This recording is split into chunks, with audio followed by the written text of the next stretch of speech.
أعوذ بالله السميع العليم من الشيطان الرجيم من همزه ونفخه ونفثه بسم الله الرحمن الرحيم واتقوا فتنة لا تصيبن الذين ظلموا منكم خاصة واتقوا الله واعلموا أن الله شديد العقاب۔ انتہائی قابل احترام بزرگوں، عزیز نوجوان ساتھیوں، معززات و مکرمات، اسلامی ماں اور بہنوں، ہر قسم کی حمد و ثنا، تعریف و تمجید، کبریائی، بڑائی، رفعت و عظمت اللہ رب العزت کے لیے جو پوری کائنات کا خالق و مالک ہے۔ بے شمار لا تعداد، بے حد و حساب درود و سلام پیغمبر آخر الزماں، محسن انسانیت، محسن کائنات جناب محمد الرسول اللہ صلی اللہ علیہ وسلم کی ذات اقدس پر اللہ رب العزت نے قرآن کریم میں قیامت تک آنے والے حالات کے بارے میں خبر دی ہے۔ قیامت سے پہلے پہلے دنیا میں بہت سے فتنے رونما ہونے ہیں، ان کے بارے میں بھی اللہ رب العزت نے آگاہی دی ہے۔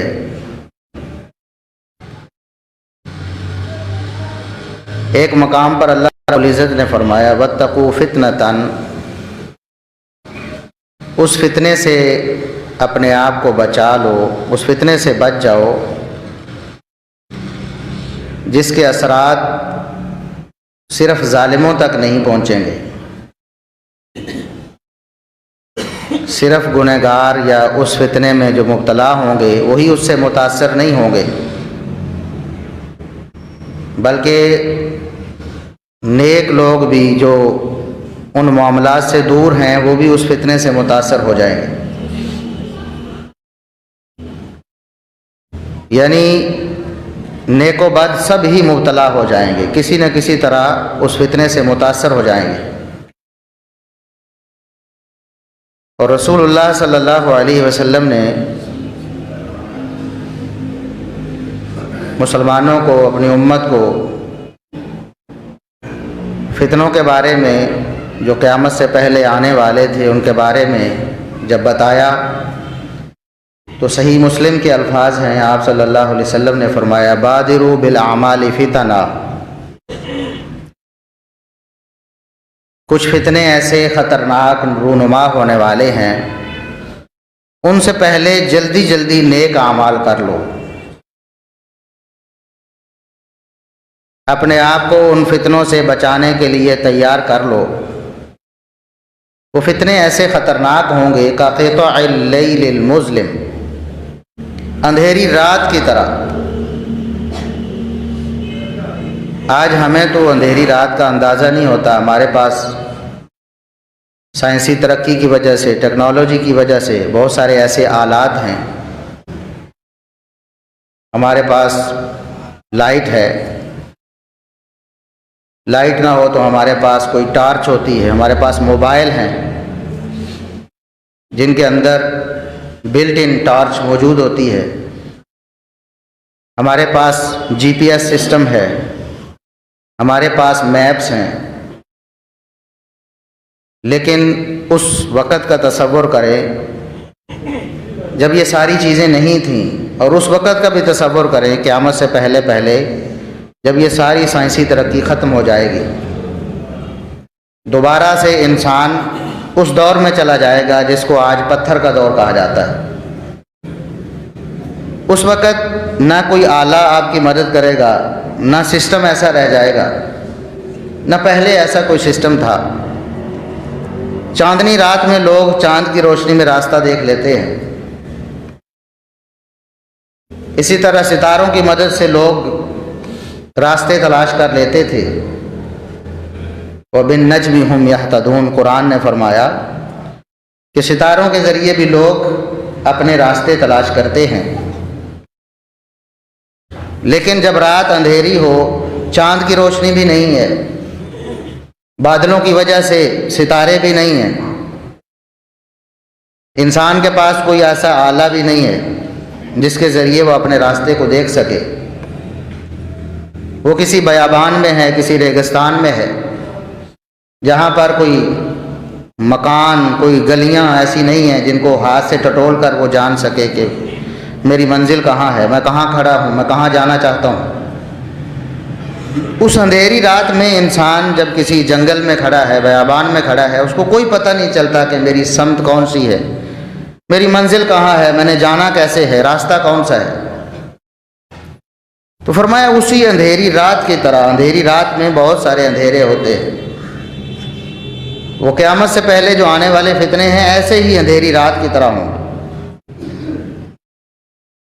انسان پریشان ہوں گے، پتہ ہی نہیں چلے گا سیدھا راستہ کون سا ہے، کدھر کو جانا ہے، ہماری منزل کیا ہے، ہمارا مقصد کیا ہے، سب کچھ کھو جائیں گے۔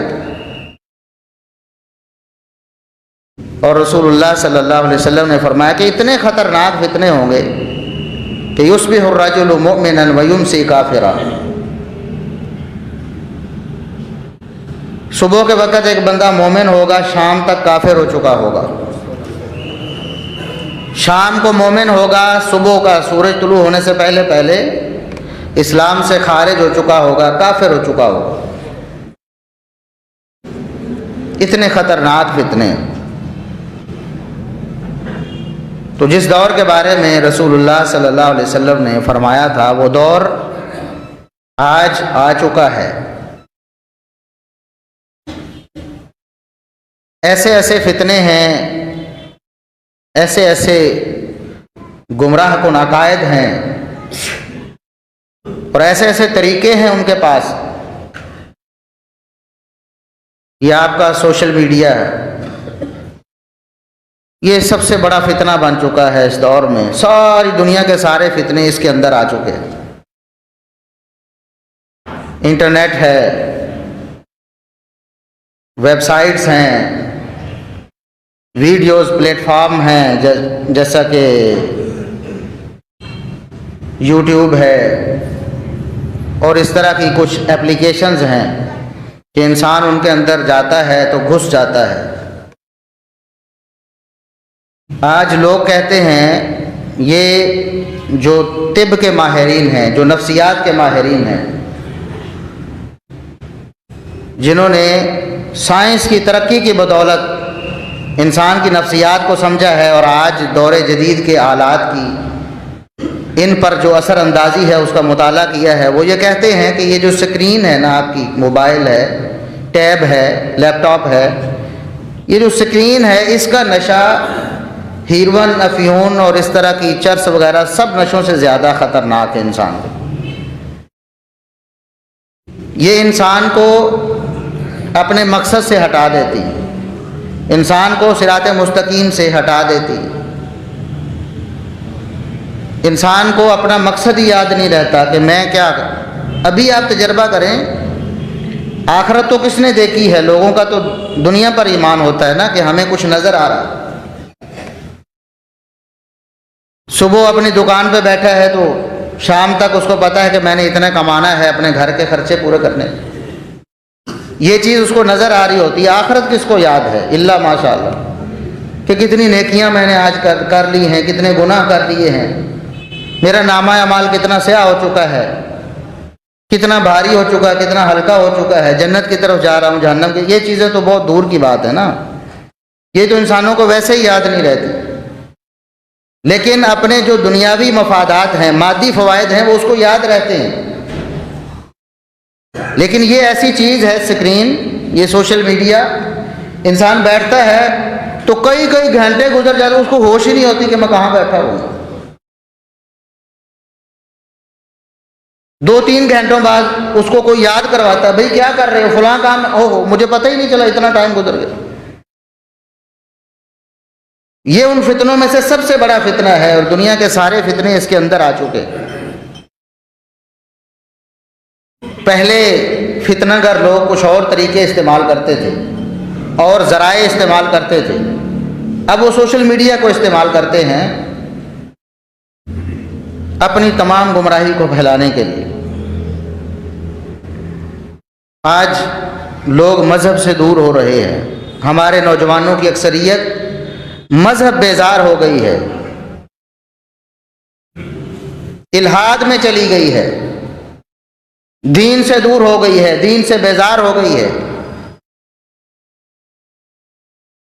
اور اس کا بڑا سبب، بڑا سورس جو ہے وہ سوشل میڈیا ہے۔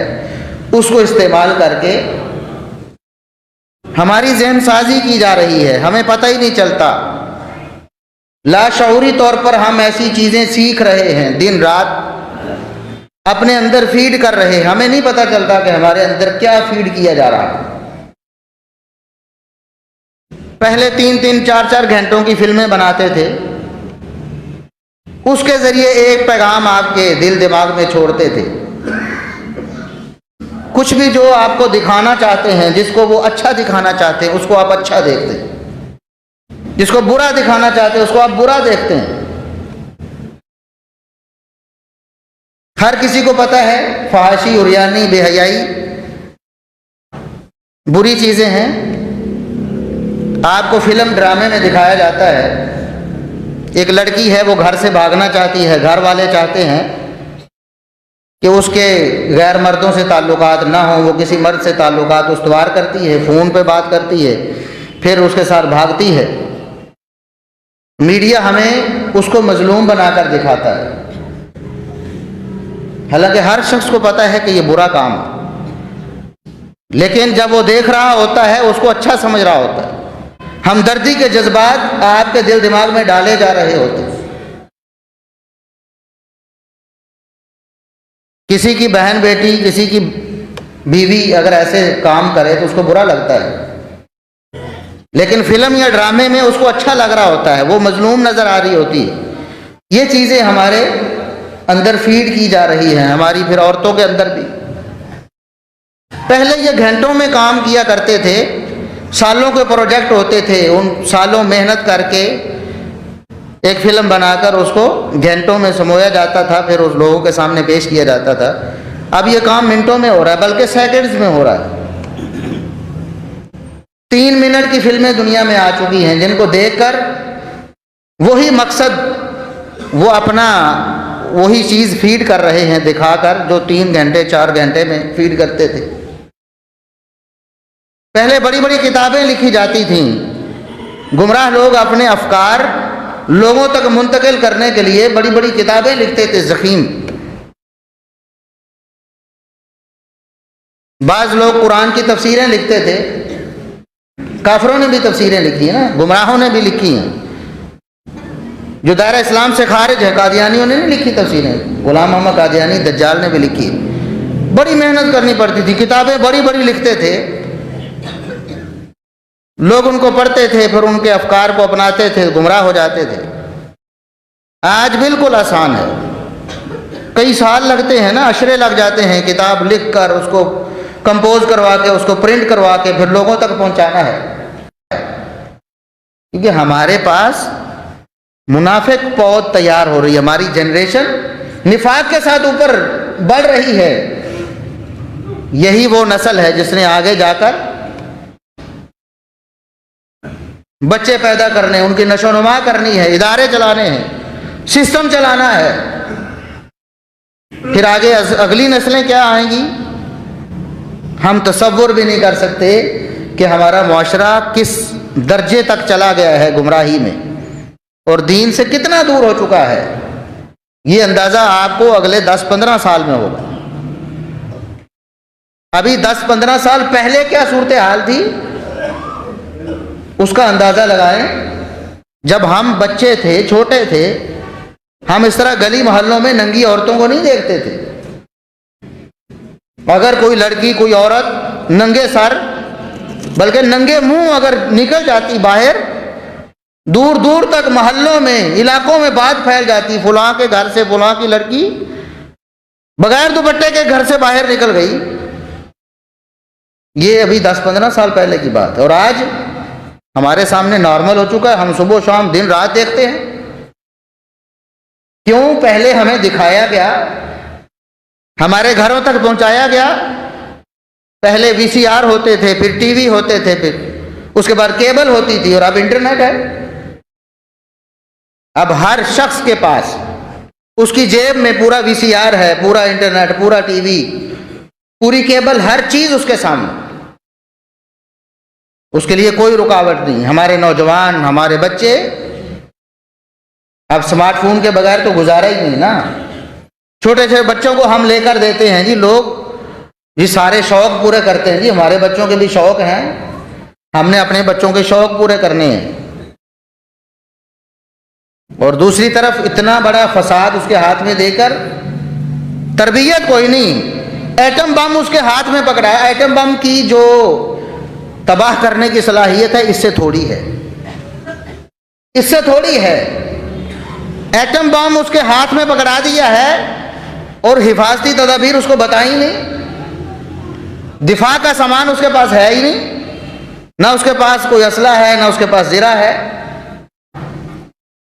اگر باہر گولیوں کی بوچھاڑ ہو رہی ہو، کوئی بھی شخص اپنے بچے کو باہر نہیں نکلنے دے گا. اس ماحول میں بچہ چاہے کتنی ضد کرتا رہے کہ میں نے باہر جا کے کھیلنا ہے، وہ اس کو سمجھائے گا، بتائے گا، اس کو دبائے گا، گھر سے نہیں نکلنے دے گا.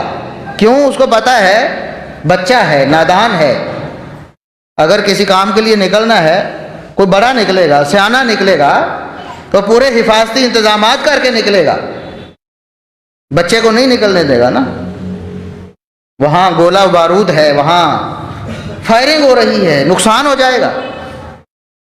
لیکن آج آپ کو پتا ہے کہ گولہ بارود سے بھی بڑے فتنے باہر گلی بازاروں میں، ہمارے ماحول معاشرے میں، ہمارے اسکول کالجز اور یونیورسٹیوں میں پھر رہے ہیں. موجود ہیں ایسے ایسے فتنے کہ شاید گولی سے وہ نقصان نہ ہو، یقیناً نہ ہو. جو اس سے ہو جائے گا، تھوڑی سی فکر اگر اس نے لے لی، کوئی اس کو ایسا شخص مل گیا. پہلے تو باہر جانا ہوتا تھا نا، باہر جا کر، اور اب تو اس نے سوشل میڈیا کھولنا ہے. کہاں کہاں وہ سیر کر رہا ہے، کون سا چینل اس نے دیکھ لیا ہے، کس کو اس نے سبسکرائب کر لیا ہے، کون سی ویب سائٹ پہ وہ چلا گیا ہے، کون سی اپلیکیشن اس نے ڈاؤن لوڈ کر لی ہے، کن لوگوں کے ساتھ وہ رابطے میں ہے، ہمیں کوئی پتہ نہیں. اتنے فتنے ہیں، تباہی اور بربادی یقینی ہے. لیکن ہم نے نہ اپنے بچوں کی دینی تربیت کی ہے، نہ ان کو اسلحہ دیا ہے کہ اگر کوئی دشمن ان پر حملہ کرے تو وہ اس اسلحے کو چلا کر اس دشمن کو ختم کرے. نہ ایسی کوئی زرہ، نہ کوئی حفاظتی سامان ہے جس کو پہن کر اگر کوئی فتنہ آتا بھی ہے تو اپنے آپ کو بچا کر نکل سکیں، ایسا بھی نہیں. اور ہم بالکل بے فکر ہیں. بچوں کو اسمارٹ فون دے دیے ہیں اور ہم بے فکر ہیں بالکل. ہمیں کوئی پرواہ نہیں ہے کہ ہمارے بچے کے ساتھ کیا مسئلہ ہو رہا ہے، اس کا جو لنک ہے کن لوگوں کے ساتھ ہے، سوشل میڈیا پہ، فیس بک پہ، واٹس ایپ پہ، یوٹیوب پہ. اور یہ چیزیں تو ہم جانتے ہیں نا، بہت ساری ایسی چیزیں جو ہمیں بھی معلوم نہیں. ایسی ایسی گندی اپلیکیشنز، ایسی ایسی بے حیائی، عریانی اور فحاشی پر مبنی اپلیکیشنز جو بنائی ہی اسی مقصد کے لیے گئی ہیں کہ آپ کے بچوں کو اور نوجوانوں کو بے حیائی اور برائی میں مبتلا کر دیا، وہ اس کے رسیا بن جائیں. اور آج دیکھ لیں ہمارے ملک میں ماحول کیا بن گیا ہے. آپ کو پتہ ہے کہ ہمارے ملک میں فحاشی، عریانی، زنا، بدکاری کے لیے وہی قانون ہے جو یورپ میں ہے. پتہ ہے آپ کو؟ نہیں یقین آتا نا؟ ابھی بتاؤں آپ کو. یورپ میں کیا ہے؟ ریپ پہ سزا ہے. ریپ کہتے ہیں زبردستی کسی عورت کے ساتھ کوئی غلط کاری کرتا ہے تو اس پہ سزا ہے. اگر دونوں رضامندی سے کرتے ہیں تو کوئی سزا. ہمارے ملک میں بھی یہی ہے. ٹی وی پہ آپ دیکھ رہے ہیں، آپ اخبار پہ پڑھ رہے ہیں، عورت کہتی 5 سال سے اس نے میرے ساتھ تعلق بنایا ہوا تھا، مجھے وعدہ کرتا رہا میں شادی کروں گا، اب 5 سال بعد مکر گیا ہے، مجھے انصاف دلایا جائے. وہ کیا کر رہی؟ اقرار کر رہی ہے کہ میں بدکاری کرتی رہی ہوں. ہمارا کوئی ادارہ اس کو سزا نہیں دیتا. یہ کیا ہے؟ یہ کیا ہے؟ وہی قانون ہے جو یورپ میں ہے، وہی اسلام کے نام پر بنے ہوئے ہمارے ملک کے عزیز پاکستان میں ہے۔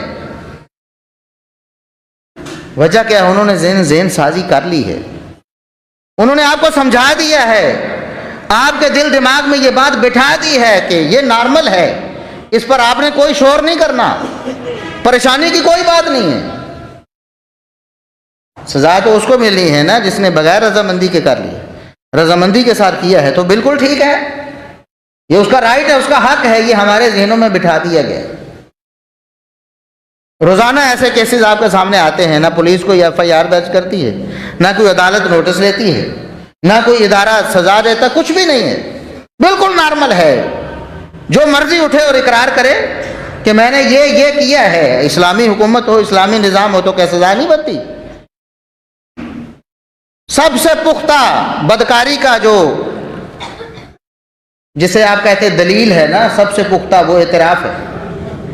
کوئی بندہ خود اعتراف کرتا ہے نا میں نے ایسے کیا ہے، بات ختم۔ کوئی بندہ گواہی دیتا ہے، کوئی بندہ ویڈیو پیش کرتا ہے، وہ 100 انکار کریں گے، کیس چلے گا، کئی سال تک چلے گا، ویڈیو ہے تو فرانسک ہوگی، گواہ ہیں، عینی شاہدین ہیں، ان پر جرح ہوگی، بات لمبی ہو جائے گی، بعد میں پتہ نہیں ثابت ہوتی ہے کہ نہیں۔ اعتراف کرنے والا بندہ وہ تو کام ہی ختم کر رہا ہے، کہہ رہا ہے، مان رہا ہے، لیکن ہمارا نظام، ہمارا سسٹم اس کو سزا نہیں دیتا۔ اس کی وجہ کیا ہے؟ یورپ نے جو ہمیں دکھایا اس نے ہمیں منوا بھی دیا، اور آج ہم مانے بیٹھے ہیں۔ یہ سوشل میڈیا کا کمال ہے، اور یہ الحاد ہے، اس کو کہتے ہیں الحاد۔ لغوی معنی پہ جائیں تو اس کا مطلب ہے راہ راست سے ہٹ جانا، سیدھے راستے سے ہٹ جانا، یہ الحاد ہے۔ اور پہلے عام طور پر تو لوگ سمجھتے تھے کہ دین اسلام کو چھوڑ کر سائڈ پہ ہو جائے تو یہ الحاد، وہ کہے میں مسلمان نہیں تو ملحد ہے، کوئی بندہ کہے میں کسی مذہب کو نہیں مانتا، میں خدا کو نہیں مانتا، وہ ملحد ہے۔ لیکن الحاد اس سے بھی آگے کی چیز ہے۔ کون لوگ معاون ہیں لوگوں کو ملحد بنانے میں؟ کون سا سسٹم ہے جو لوگوں کو ملحد بنا رہا ہے، جو لوگوں کے سامنے چیز رکھ رہا ہے، آپشن رکھ رہا ہے کہ آپ کر سکتے ہیں؟ اور کل کلاں کچھ سالوں کی بات ہے، اگر اسی ترتیب سے، اسی سپیڈ سے کام چلتا رہا تو ہمارے ملک میں باقاعدہ یہ بھی قانون بن جائے گا کہ مذہب بھی کسی بندے کا اپنا ذاتی معاملہ ہے، وہ چاہے رکھے نہ رکھے، کسی کو کوئی اختیار نہیں کہ کسی کے بارے میں مداخلت کرے۔ جیسے بدکاری کے بارے میں ہو گیا ہے نا، اقرار کر رہی ہے وہ، میں نے کی ہے، کوئی سزا نہیں۔ خدا نخواستہ کل کو ایسا بھی ہونے والا ہے، کوئی بندہ کہے میں نے اپنا مذہب چھوڑ دیا ہے، کچھ بھی نہیں کہا جائے گا اسے، میں اللہ کا انکاری ہوں، کچھ بھی نہیں کہا جائے گا اسے۔ یہ دور بالکل قریب آ چکا ہے، اگر ہم اسی طرح خواب غفلت میں سوئے رہے تو یہ دور بھی ہم اپنی آنکھوں سے دیکھ لیں گے، اللہ نہ کرے ایسا ہو۔ اس لیے اس فتنے کو سمجھیں، اور سہولت کار کون ہے، دست و بازو کون ہیں اس الحاد کے؟ کون ہیں جنہوں نے سب سے پہلے اسلام کے بنیادی عقائد پر حملہ کیا؟ ایک بندہ مسلمان ہے، اللہ اور اس کے رسول کو ماننے والا ہے، مذہب پسند ہے، کون سی چیز ہے جو اس کو مذہب سے دور کر دے گی بغیر وجہ کے؟ کیا سویا اٹھ کر کہے گا کہ مجھے خواب آیا اور میں مذہب چھوڑ رہا ہوں؟ نہیں، ایسے اسباب اس کو مہیا کیے جائیں گے، ایسی چیزیں اس کے سامنے رکھی جائیں گی، ایسے اشکالات اور ایسی الجھنیں اس کے دماغ میں ڈالی جائیں گی کہ وہ بندہ اس سطح پر پہنچ جائے گا کہ وہ کہے گا کہ مجھے اللہ کے بارے میں بھی یقین نہیں رہا، نعوذ باللہ۔ اور لوگوں کو ملحد بنانے والے وہ ہیں جو اسلام کے بنیادی عقائد پر حملہ کرتے ہیں، جیسا ختم نبوت پہ حملہ ہے، نبی کریم صلی اللہ علیہ وسلم کی ختم نبوت کا انکار کر دینا، لوگوں کو اس کی تعلیم دینا کہ آپ صلی اللہ علیہ وسلم آخری نبی نہیں ہیں، یہ الحاد کا دروازہ ہے۔ ایسے لوگ لوگوں کو ملحد بنانے کے سبب بنتے ہیں۔ آپ دنیا میں قادیانیوں کو چیک کریں، قادیانی تو ایک ایسا فرقہ ہے نا جو ایک جھوٹے نبی کو ماننے والا ہے، اس کے علاوہ اور بھی بہت سے ہیں دنیا میں۔ آئے دن کوئی نبوت کا دعویٰ کر کے بیٹھ جاتا ہے، لوگوں نے تماشا بنا لیا اس کو۔ ہمارے ملک سے ایک شخص بھاگتا ہے، جا کے جرمنی میں پناہ لیتا ہے اور وہاں جا کر اعلان کرتا ہے کہ میں نبی اور رسول ہوں، نعوذ باللہ ثم نعوذ۔ پھر اس کے بعد کیا ہوتا ہے؟ جب محمد الرسول اللہ صلی اللہ علیہ وسلم کا دامن ہاتھ سے چھوٹ جائے، پھر کوئی دین نہیں، کوئی ایمان نہیں، ختم۔ پھر سیدھا سیدھا الحاد ہے، پھر دین اور مذہب کا انکار ہے۔ جو رسول اللہ صلی اللہ علیہ وسلم کو خاتم النبیین والمرسلین نہیں مانتا، اس کا کوئی دین اسلام نہیں ہے، اس کا نہ قرآن پر ایمان ہے، نہ رسول اللہ صلی اللہ علیہ وسلم پر ایمان ہے، کچھ بھی نہیں اس کے بعد۔ اسی لیے اسلام نے ایسے لوگوں کی ایک ہی سزا رکھی ہے۔ نبی کریم صلی اللہ علیہ وسلم نے فرمایا من بدل دینہ فاقتلوہ، جو شخص اپنا دین بدل دے، مسلمان تھا، انکار کر دے اسلام کا، اللہ کا، رسول کا، اس کی ایک ہی سزا ہے کہ اس کا سر اس کے تن سے جدا کر دیا جائے۔ لیکن یہ ریاست کا کام ہے، افراد کا نہیں، میرا اور آپ کا کام نہیں ہے۔ تو بندہ اللہ کا انکار کرے تو ٹھوک دو، نہیں، یہ خانہ جنگی ہے، ہمارا اختیار نہیں ہے۔ جس طرح چور کا ہاتھ کاٹنا ریاست کا کام ہے، عدالت حکم دے گی، ریاست کٹوائے گی ہاتھ۔ قتل کی سزا قتل ہے، یہ اختیار ریاست کا ہے۔ مسلمان ریاست ہوگی، مسلمان اسلامی قانون ہوگا، قتل کے بدلے میں قتل کیا جائے گا، کسی فرد کو اجازت نہیں کہ خود قتل کر۔ زنا کی سزا اگر شادی شدہ ہے تو رجم ہے، پتھر مار مار کے اس کو جان سے مار دینا، لیکن یہ سزا عدالت سنائے گی، ریاست اس پر عمل درآمد کروائے، کسی فرد کا کام نہیں۔ اسی طرح کوئی دین بدل دیتا ہے، قادیانی ہو جاتا ہے اسلام چھوڑ کر، اسلامی حکومت ہو تو اس کی سزا قتل ہے، اس کو زندہ رہنے کا کوئی حق نہیں۔ لیکن اسلامی قانون ہو تو ہمارے ملک میں ایسے لوگ، ہماری آنکھوں کے سامنے لوگ کیوں بڑھ رہے ہیں، قادیانیت کیوں پھیل رہی ہے؟ اس لیے کسی کو پتا ہو کہ میری گردن مار دی جائے گی، پھر دیکھتے ہیں کون قادیانی ہوتا ہے، پیسوں کے لیے ہوتے ہیں نا، لڑکیوں کا لالچ دے کر، پیسوں کا لالچ دے کر لوگوں کو قادیانی بنایا جاتا ہے۔ کتنے 50,000، لاکھ، 2 لاکھ، 4 لاکھ، اتنا میں لوگ ایمان بیچ رہے ہیں۔ جب پتا ہوگا اسلامی حکومت ہے، مسلمان ہے، اسلام چھوڑ کر قادیانیت اختیار کرتا ہے، اس کی گردن اڑا دی جائے گی، کبھی کوئی جرت ہی نہیں کر سکے گا۔ یہ ہمارا سسٹم الحاد کا دست و بازو بنا ہوا ہے کہ ہم نے ان کو موقع دیا، آپ کو تحفظ حاصل ہے۔ ہمارے سیاستدان تو ان کو قادیانی بھائی بھی کہہ دیتے، نعوذ باللہ۔ ان کو تحفظ ملا ہوا ہے کہ آپ دین بدلو، ہم آپ کا تحفظ کریں گے۔ ہمارا سسٹم الحاد کا دست و بازو بنا ہوا ہے، ختم نبوت کا انکار صاف الحاد ہے، اور ان کی پشت پناہی کرنے والے اور ان کو پروموٹ کرنے والے اور ایسی کوششیں کرنے والے کہ پاکستان کے آئین اور قانون سے قادیانیوں کے کفر والا جو حکم ہے یا شرک ہے اس کو ختم کر دیا جائے، ایسے لوگ الحاد کے دست و بازو ہیں۔ وہ لوگ اللہ کے دین کو مٹانے کے درپے ہیں۔ اسی طرح ایک اور بہت بڑا سبب لوگوں کو ملحد بنانے کا، وہ نبی کریم صلی اللہ علیہ وسلم کی احادیث کا انکار۔ ایسے لوگ آپ کو ملیں گے، ہمارے ملک میں ملیں گے، کھلم کھلا میڈیا پہ آ کر انکار کر رہے ہیں۔ صرف قرآن کافی ہے، ہمیں قرآن کے علاوہ ہمیں کچھ نہیں چاہیے۔ ایسے لوگ علل اعلان آپ کو ملیں گے، سوشل میڈیا پہ آپ کو، فیس بک پہ پوسٹیں ملیں گی، ایسی ویڈیوز ملیں گی، لوگ صاف انکار کر رہے ہیں۔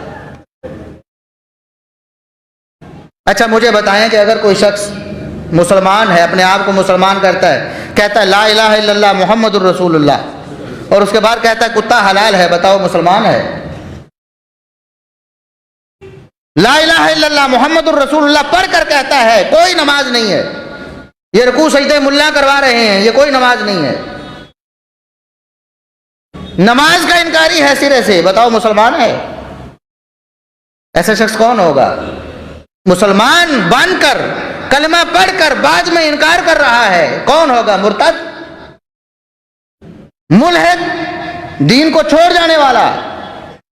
ہمارا ملک، ہمارا سسٹم ایسے لوگوں کی سپورٹ کر رہا ہے، حالانکہ یہ اتفاقی مسلمانوں کا عقیدہ ہے، مسلمان علماء کا اتفاقی فتویٰ موجود ہے اس پر، کوئی مکتب فکر ہو، کوئی اختلاف نہیں اس میں، کہ رسول اللہ صلی اللہ علیہ وسلم کی احادیث کا منکر مسلمان نہیں ہے۔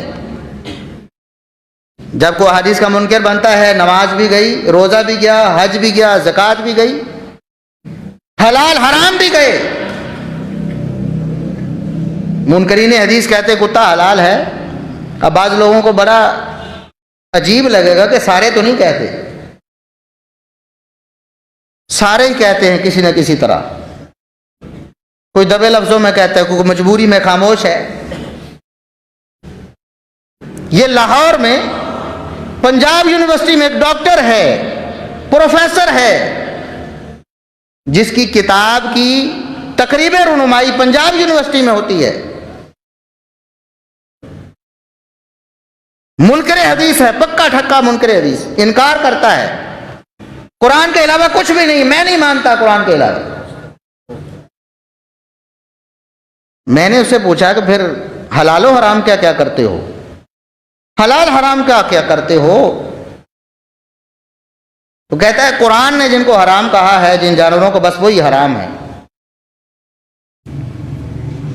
میں نے کہا جن کو نبی کریم صلی اللہ علیہ وسلم نے کہا، کہتا ہے میں کچھ نہیں مانتا، صرف قرآن کو مانتا۔ میں نے پوچھا کتے کے بارے میں کیا کہتے ہو، بلے کے بارے میں کیا کہتے ہو، سانپ کے بارے میں، بچھو کے بارے میں؟ کہتا ہے بس وہی حرام ہے جو قرآن میں حرام ہے، بس وہی حرام ہے۔ میں نے کہا کھل کے بات کرو نا، میں پوچھ رہا ہوں کتا کیا ہے تمہارے نزدیک، بتاؤ نا، حکم بتاؤ کتے کا۔ 2-3 دن فیس بک پہ ٹال مٹول کرتا رہا، خطرہ ہے نا، ابھی معاملہ سیدھا سیدھا تو نہیں کہا۔ آخر غصے میں آ گیا، ایک دن وہ بات کہہ دی جو میں اس سے اگلوانا چاہتا تھا، جو اس کا نظریہ اور عقیدہ تھا۔ اس نے مجھے کہا کہ آپ خنزیر کے علاوہ، خنزیر کو قرآن نے حرام کہا نا، خنزیر کے علاوہ کوئی بھی جانور لے آؤ، کوئی دنیا کا جانور لے آؤ اور اس کو اللہ کا نام لے کر ذبح کرو، میں اس کو کھاؤں گا۔ میں نے کہا بدبخت، تو کافر ہے، تو اللہ کا انکاری ہے، تو مجھے کہہ رہا ہے میرے نزدیک تو حرام ہے کتا، میں اس پر تکبیر کیوں پڑھوں گا؟ ہاں میں لا کر تمہارے سامنے پیش ضرور کروں گا کہ تم اس کو ذبح کرو اور کھاؤ، تاکہ ہمیں یقین ہو کہ کیسے گندے کافر ہو تم۔ ایسے لوگ ہمارے ملک میں موجود ہیں، اور فیس بک پہ، سوشل میڈیا پہ، یوٹیوب پہ اپنی دعوت کو عام کر رہے ہیں۔ یقین نہیں آتا؟ ڈاکٹر خضر یاسین لکھ کر سرچ کر لیں، ڈاکٹر خضر یاسین فیس بک پہ بھی ایکٹیو ہے، یوٹیوب پہ بھی ایکٹیو ہے، لوگوں کو باقاعدہ بلا کر درس بھی دیتا ہے، اور لوگوں کو، مسلمانوں کو کافر بنا رہا ہے۔ دیکھو کتے کو حلال کہنے والا مسلمان ہو سکتا ہے؟ نہیں ہو سکتا نا۔ اسی طرح ایسے لوگوں سے میں نے خود بات کی ہے۔ ابھی پچھلے سال میں رحیم یار خاں میں گیا، وہاں ایک منکر حدیث سے میری بات چیت ہوئی، کہتا صرف قرآن کو مانتے ہیں۔ بات ہوتے ہوتے کہتا یہ تو رکوع سجدے والی نماز، یہ ملا کی نماز ہے، ہمارے نزدیک نماز یہ نہیں ہے۔ اقیم الصلاۃ کا مطلب ہے کاروبار کرو جا کے، یہ رکوع سجدے والی ملا کی نماز ہے۔ اب بتاؤ ایسا شخص، وہ کہتا میں مانتا ہوں، قرآن رکھا ہوا اس نے، مجھے پڑھ کے دکھا رہا۔ میں نے کہا قرآن نکالو ذرا، ترجمہ وہ ہوگا جو تم پڑھتے ہو، نکالو ذرا، 5واں پارہ نکالو۔ اللہ رب العزت نے رسول اللہ صلی اللہ علیہ وسلم کو نماز خوف کا طریقہ بتایا ہے، جنگ میں نماز کیسے پڑھنی۔ فرمایا 2 صفیں بنا لو، ایک صف آپ کے پیچھے ہوگی اور ایک صف دشمن کے سامنے۔ یہ اس وقت ہے دشمن آپ کے مخالف سے پیچھے ہے اور قبلہ آپ کا دوسری طرف ہے۔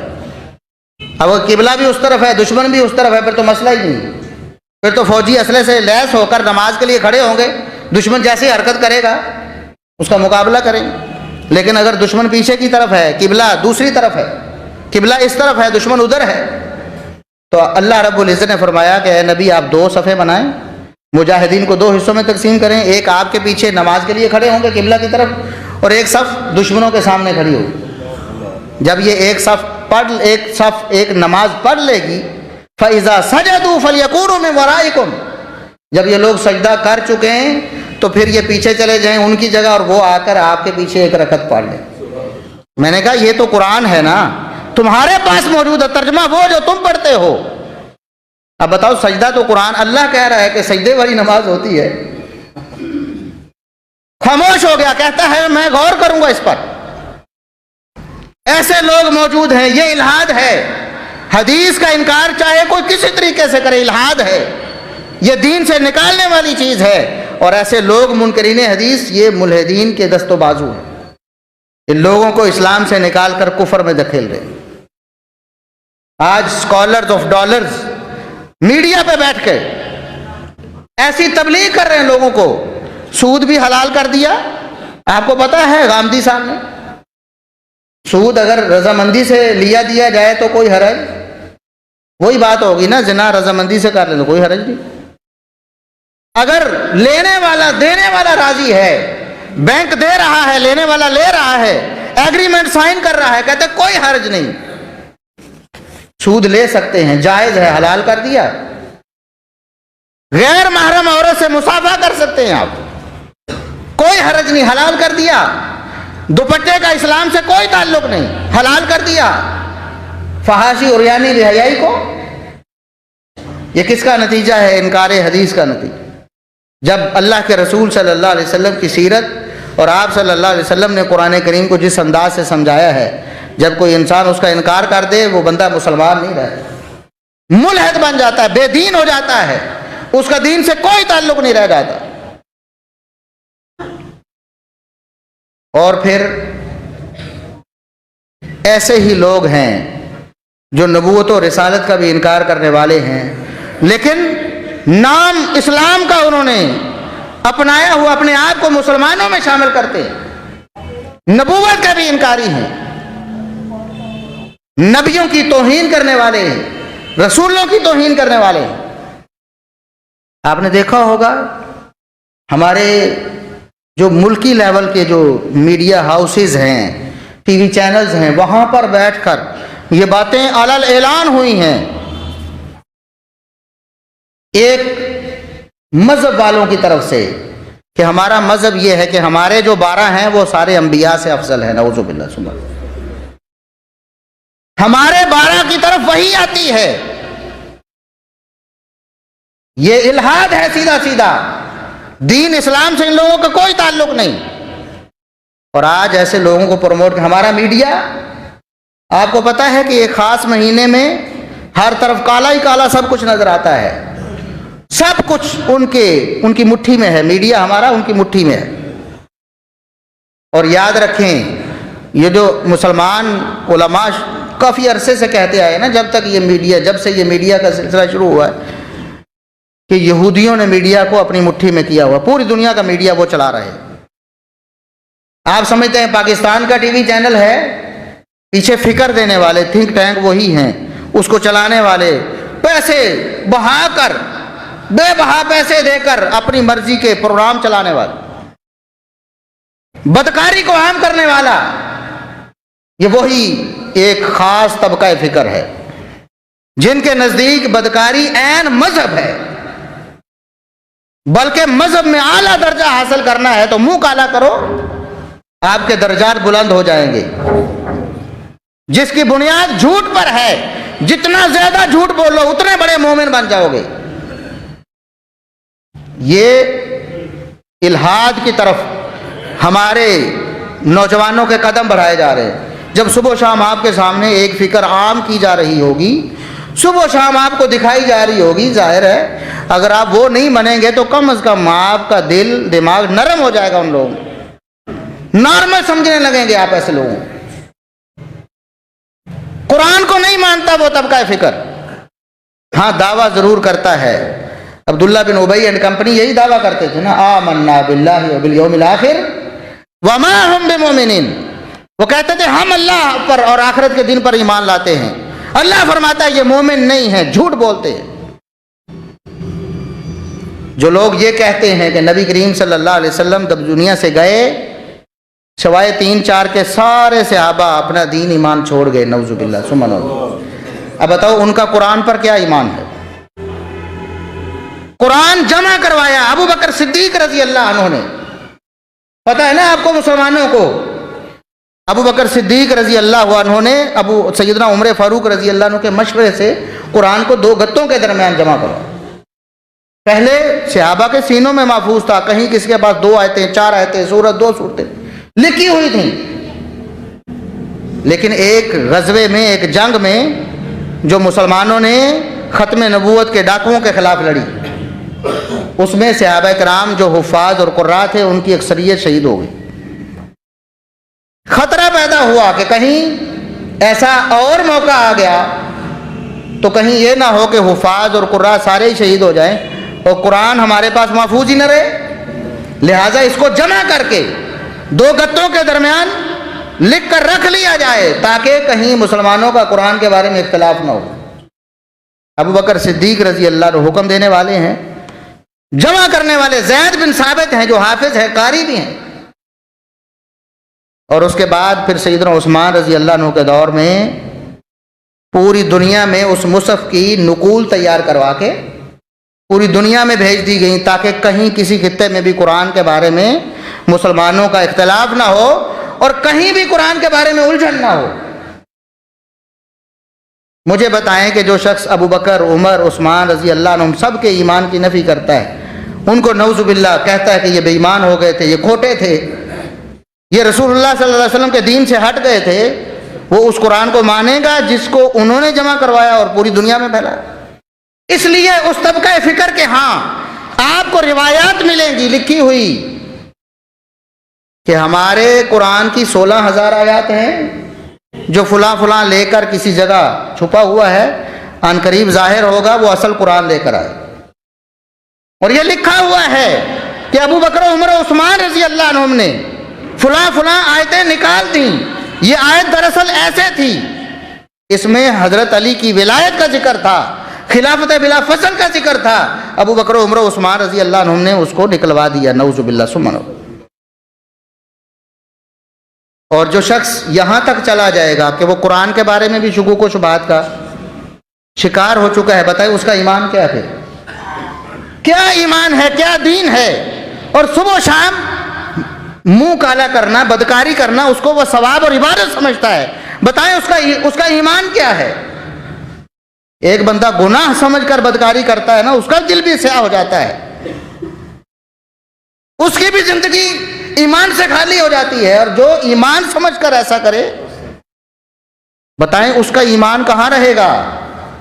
آج ہمارے نوجوانوں کو پوری قوت کے ساتھ اس خاص نظریات والے فرقے کی طرف کھینچا جا رہا ہے. ایسے پوسٹر آویزاں کیے جا رہے ہیں، سرے عام پوسٹر لکھے جا رہے ہیں جن میں ان نفوس قدسیہ کی توہین کی جاتی ہے جنہوں نے ہمارے تک اسلام پہنچایا ہے.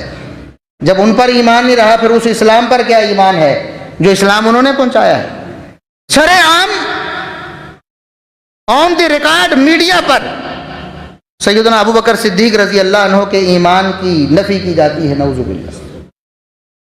یہ لوگ ہیں جو الحاد کے سہولت کار ہیں. جو ابو بکر صدیق رضی اللہ عنہ کو چھوڑ دیتا ہے اس کا کوئی دین ایمان نہیں، کوئی دین ایمان نہیں. اس لیے یہ ہمارے نوجوانوں کے لیے لمحہ فکریہ ہے کہ ہمارے نوجوان جب سوشل میڈیا کو استعمال کرتے ہیں یہ ساری چیزیں ان کے سامنے آتی.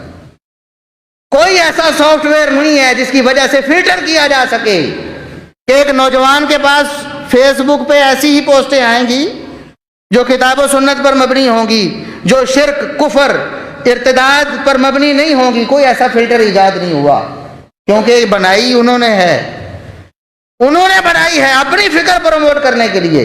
تو آپ کو زیادہ تر وہاں اپنی فکر ہی ان کی فکر ہی ملے گی. یوٹیوب پہ ایسا کوئی فلٹر نہیں لگا ہے کہ جو لگا کر آپ اپنے آپ کو بچا لیں کہ ہمارے سامنے کوئی ایسی ویڈیو نہیں آئے گی جس میں کتاب و سنت کا مذاق اڑایا گیا ہوگا، جس میں رسول اللہ صلی اللہ علیہ وسلم کی توہین کی گئی ہوگی۔ ایسا کوئی فلٹر نہیں لگا جو ایسی ویڈیوز کو روک سکے۔ آپ کی حکومت بھی بے بس ہے، بلکہ کوتاہی کی مرتکب ہے۔ ایسی ایسی ویب سائٹس ہیں پاکستان میں کھل رہی ہیں، دیکھی جا رہی ہیں، جن میں سیدھا سیدھا کفر، الحاد، بے دینی، اللہ اور اس کے رسول کا مذاق، کتاب و سنت کا مذاق اڑایا جا رہا ہے۔ ہمارے ملک میں چل رہی ہیں، چلائی کہیں سے جا رہی ہیں، ہمارے ملک میں دیکھی جا رہی ہیں، استعمال کی جا رہی ہیں۔ قادیانیوں کی ویب سائٹس بھی یہاں پاکستان میں چل رہی ہیں۔ تو اس صورت میں ہمارے پاس کیا طریقہ ہے کہ ہم اپنے نوجوانوں کو، ہماری جو ینگ جنریشن ہے، اس کو بچا سکیں الحاد اور بے دینی سے؟ ہم نے کیا سوچا ہے؟ کیا لاہے عمل ہمارے پاس موجود ہے؟ ہم نے اس کے لیے کیا کیا ہے؟ میڈیا کا توڑ میڈیا سے ہوتا ہے۔ کیا ہم نے کوئی ایسے چینلز بنائے ہیں، ان کو پروموٹ کیا ہے، اس لیول پہ لے کے گئے ہیں کہ کم از کم اس کو دیکھ کر کم از کم کوئی اسے بھی دیکھے؟ کچا ذہن ہے نا، نوجوانوں کا ذہن کچا ہوتا ہے، جذباتی ہوتے ہیں، کوئی بات سنی پیچھے لگ جاتے ہیں، نہیں پتا صحیح غلط کا امتیاز اور فرق نہیں ہوتا۔ ہم نے کیا کیا ہے؟ سب سے ضروری چیز جو ہے، آخری باتیں کرتا ہوں، وہ ہمارے کرنے کا ہے کہ ہم کم از کم اگر اس گولہ بارود والے، اس فتنوں والے ماحول میں اپنے بچوں کو بھیج رہے ہیں، نہیں روک سکتے۔ سوشل میڈیا نوجوانوں نے استعمال کرنا ہے، ہم نہیں روک سکتے، کم از کم اپنے نوجوانوں کو وہ اسلحہ دے دیں، وہ حفاظتی اقدامات اور وہ سامان دے دیں کہ وہ اس ماحول میں بھی اپنے آپ کو بچا سکیں۔ اگر کوئی بے دین اپنے گندے نظریات کا پرچار کر رہا ہے، کتاب و سنت کی آیات اور نصوص اور احادیث، ان کے پاس یہ اسلحہ ہونا چاہیے، فوراً آیت پڑھ کر اس کو بھسم کر دیں، اس بے غیرت کا منہ بند کر دیں۔ یہ اسلحہ ان کے پاس ہونا چاہیے، اور پھر حفاظتی سامان بھی، وہ عقیدہ، وہ منہج، وہ کتاب و سنت کی اصل تعلیمات ہمارے نوجوانوں کو ازبر ہونے، ان کے عقیدے دل دماغ میں بیٹھی ہونی چاہیے، تاکہ کوئی بھی گمراہی ان پر اثر نہ کر سکے۔ یہ ہماری ذمہ داری ہے جس سے ہم غافل ہیں۔ نوجوانوں کے ایسے کورسز مسجدوں میں، اداروں میں رکھے جانے چاہیے، چھوٹے چھوٹے، روزانہ آدھا گھنٹہ بیٹھے، ہفتے میں ایک دن کچھ گھنٹے دے دیں، جس میں ان کی برین واشنگ ہو، ان کے عقائد ختم نبوت کے حوالے سے، اس احادیث کے حوالے سے، صحابہ کرام کے حوالے سے، نبوت اور رسالت کے حوالے سے، حلال و حرام کے حوالے سے، اسلامی قانون کے حوالے سے ان کے نظریات کو پختہ کر دیا جائے، تاکہ وہ اس ماحول میں جائیں تو کم از کم اپنا بچاؤ کر سکیں۔ کسی کو اپنے آپ سے متاثر نہیں کر سکتے تو کم از کم اپنے آپ کو متاثر ہونے سے بچا سکیں۔ تو اللہ تعالیٰ سے دعا ہے کہ اللہ رب العزت ہمیں اس طرف